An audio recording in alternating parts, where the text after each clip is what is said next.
Alright, good afternoon YouTube, welcome back again. Another delayed video as always. I do apologise, I'm trying to be more consistent, but we're getting a bit thrown at us right now. So, obviously the title of the video, turning the bush truck into the Tourer.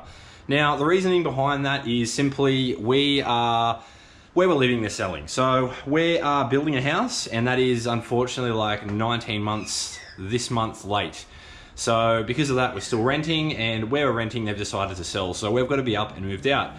Now, we haven't exactly worked out where we're going yet. We've got a couple of, I guess, plans up our sleeve, but kind of put some things on the clock for us now, just in case we don't end up with a shed to work on cars, I guess. So that is kind of the position we're in. Now, Sam's got a new car in order.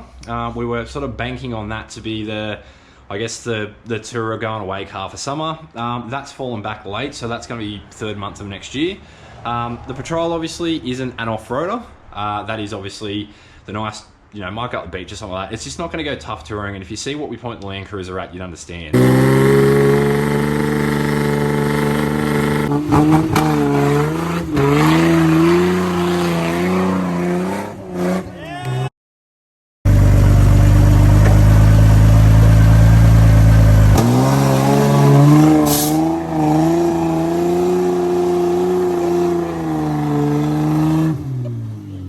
So we're back in a bit of a position here. So we have 4 weeks to be moved out. I've given myself 3 weeks to get the Land Cruiser done, and that is to take it as you see it right now into more or less something we're happy to jump in and go anywhere in Australia in. So I've got a lot to do. Now, I've ordered a ton of parts.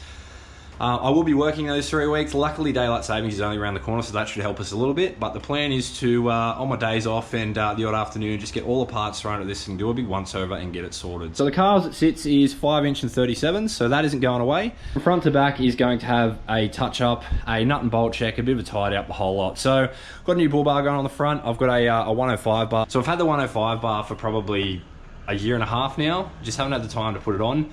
It's been stuck in Jeff's backyard. He's pretty cross about it, so apologies again, Jeff, but we'll try and get it on the car. I do have to wait for Kurt to help me with that, because obviously we've got to modify some brackets to get that on, but obviously got lights, bodies and everything. Registration will get done when it's a bit tidied up.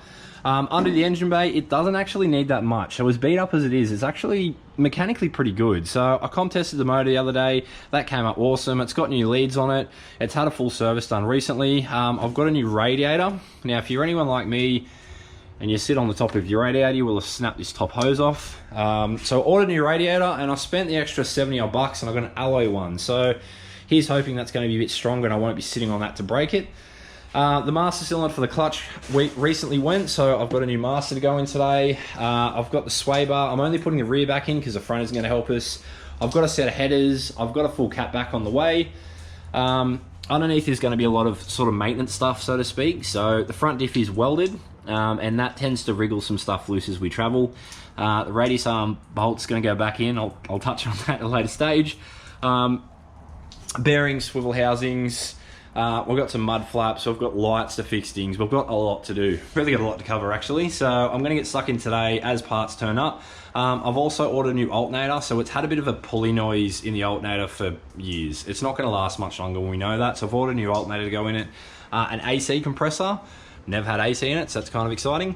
Yeah, a fair bit to do, really, but we're going to get cracked in today and see how we travel. Alrighty, now the car's ready to go. So I've dropped the pressure out of the tyres so I can reach, because it's a bloody monster. We've got a few things I'm going to do to get started here. So first of all, radiator's coming out. So obviously disconnecting everything up here.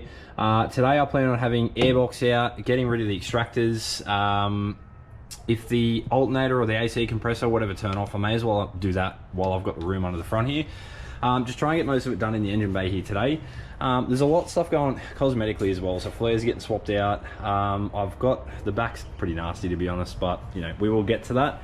But yes, today's job, just those couple of things, and hopefully the postman's nice and quick and try and nail it as much as we can.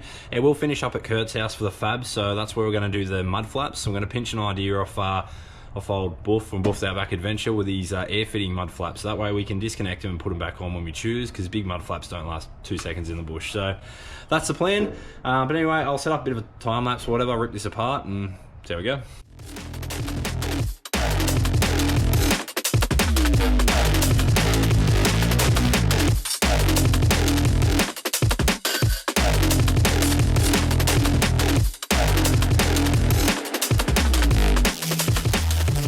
Alright, good afternoon, good morning, welcome back to day 2 already. So day 1 was a complete write-off, nothing went to plan, nothing fits, the right parts didn't turn off. Where do we start, where do we stop? Just the usual shit in the garage. So, come to a bit of a standstill yesterday with the car in a couple of big different ways, and we may have some changes yet again.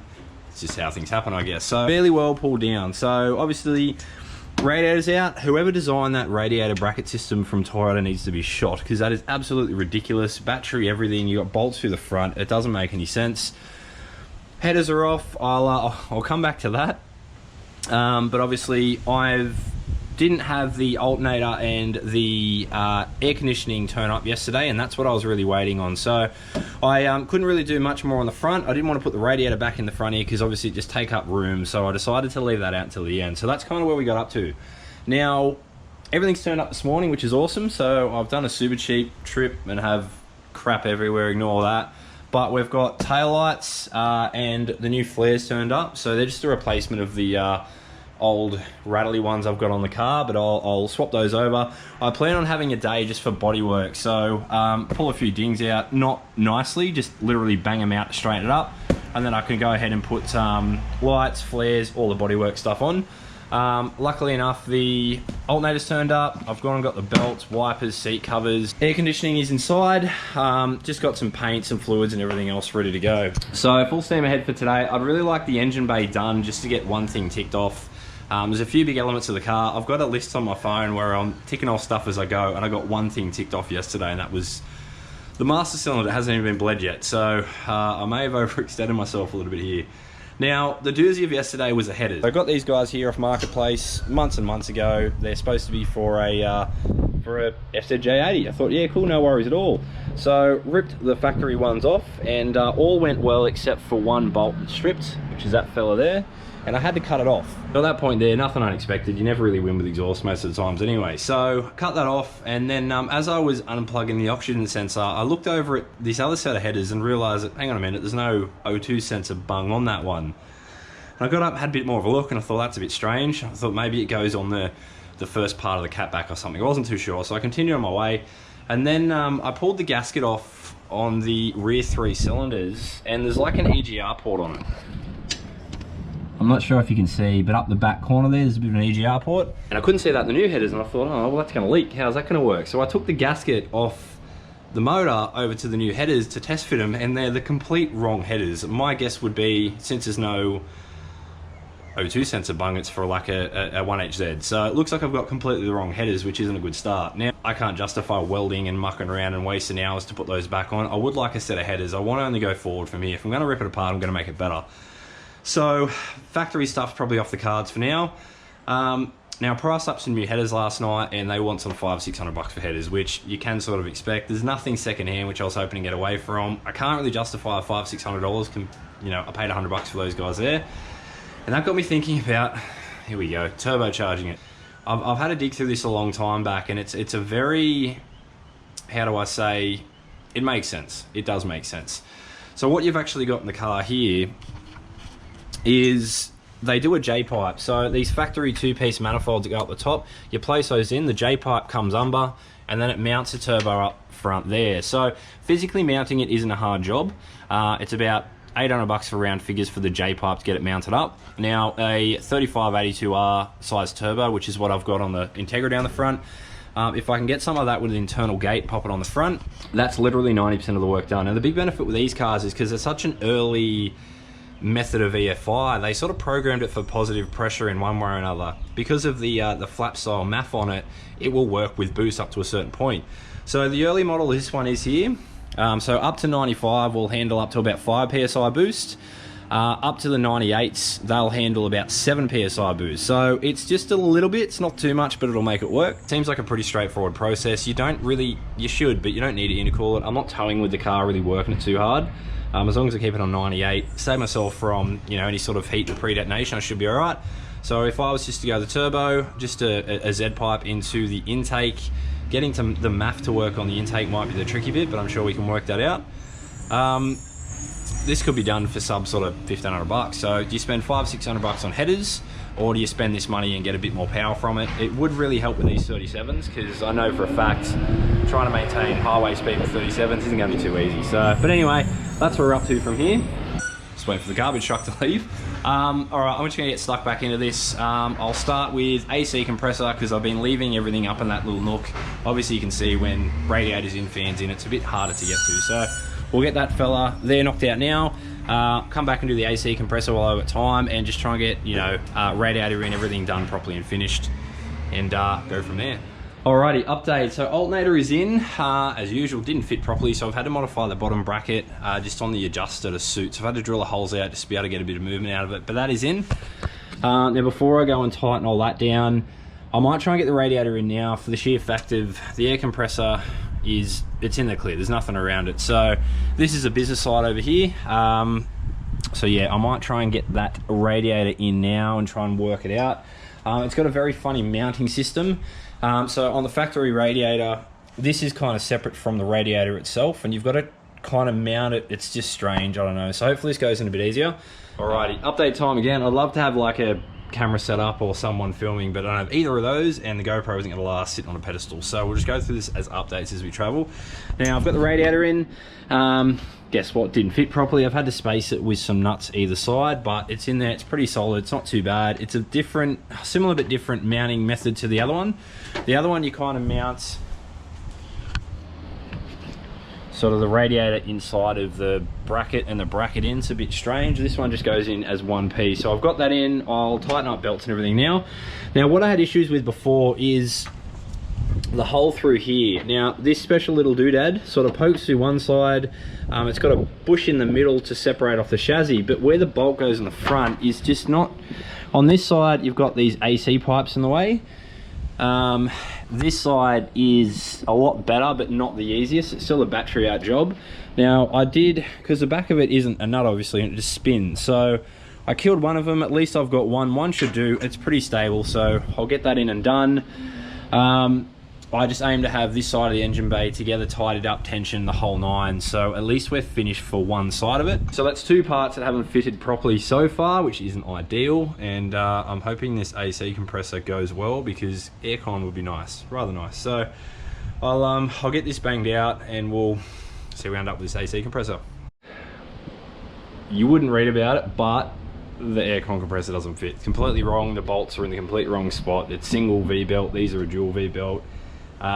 Is not going to work, so not ideal. I'll have to send that away and come back. I'll have to work around. It's going to be under everything I'm trying to do, but we will come back and get that fixed. The exhaust is just turned up, like the catback exhaust, which is probably wrong as well, but it seems to be the theme of the day. So I guess I'll keep plugging away at this. I might pull the aircon compressor out just so I've got a reference point, and it's easier access now anyway, to match a new one up, and I guess we'll go from there.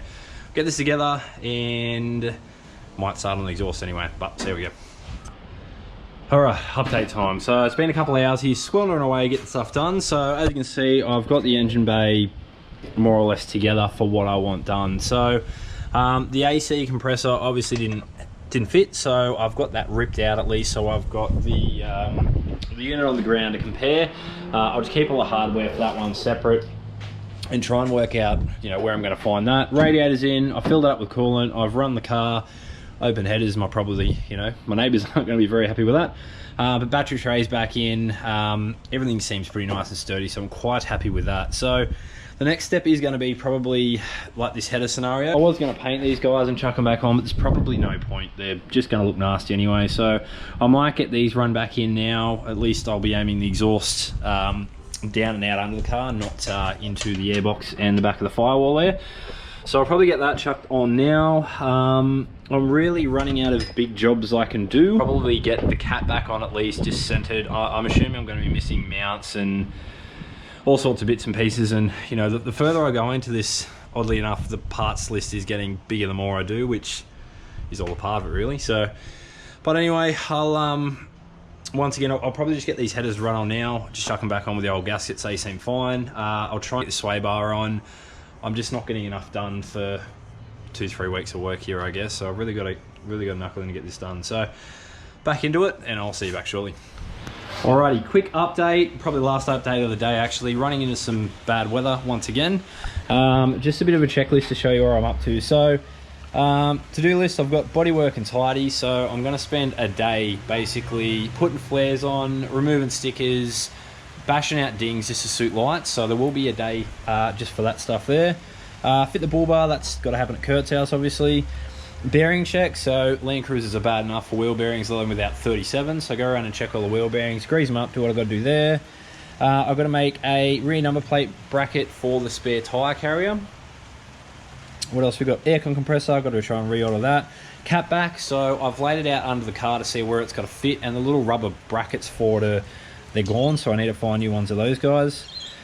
Lights, that's going to come with the body day, so this rear quarter, I'll jump out the rain here quickly. Obviously pretty ordinary, so fix the body work up on that to get the lights in properly. Flares, obviously bottle work. I've got to go through the fuses, so the fuses have been changed out a number of times and they're just not the right fuse in the right spot, so go through and update all the fuses in the car. Big clean underneath. Service, I want to do the valve lash, bit knocky in the head. Knock sensors, I've broken some wiring there when we're doing the gearbox, so I've got to get that fixed. The driver's front tyre, driver's front left tyre, sorry, is damaged from a de-beating. Rear sway bars and links, so I'll jump under that if it dries again this day and get those bolted in. The front diff leaks a little bit. It's just because of the locker under the front there, it sort of wiggles them loose. So I've tightened them up, put seat covers on, and put new wipers and blades and stuff on it. After, I'm not going to say a lot of deliberation, it was a pretty quick decision actually, but I'm going to boost it. It's two things that have pushed me this way. Obviously, to buy the headers, it's just burning more money than I want to. I may as well make the jump for that little bit extra money and get the turbo kit. Not to mention the 37, so we were considering a smaller set of tyres just for highway driving, because it will struggle to hold 110, 120 on 37, so the turbo should help that and save me from buying another set of wheels and tyres. So that's one justification of it. I will get the J-pipe ordered tonight and probably the turbo. Not sure where they're coming from, so hopefully they'll be here next week and at least get that bolted up, and we'll just do the dump pipe at Kurt's and have that finished there. One other thing I'm going to do, it might seem a little bit silly, but anyone who's familiar with these Land Cruisers, they do crack in certain parts of the chassis. Now, having a welded front diff around the steering box is something I've always been sort of always cautious on and checking. And just a couple other things I want to get done there. So I'm going to go over the chassis front to back, give it a good clean, and actually just sort of like run over it with just cheap spray paint, just to know where I've sort of checked and covered. So that's probably going to wrap it up for today. I'll try and bang this sway bar, and that's nothing too fun or important, but I guess we'll see you through the week and get some more done. See you then.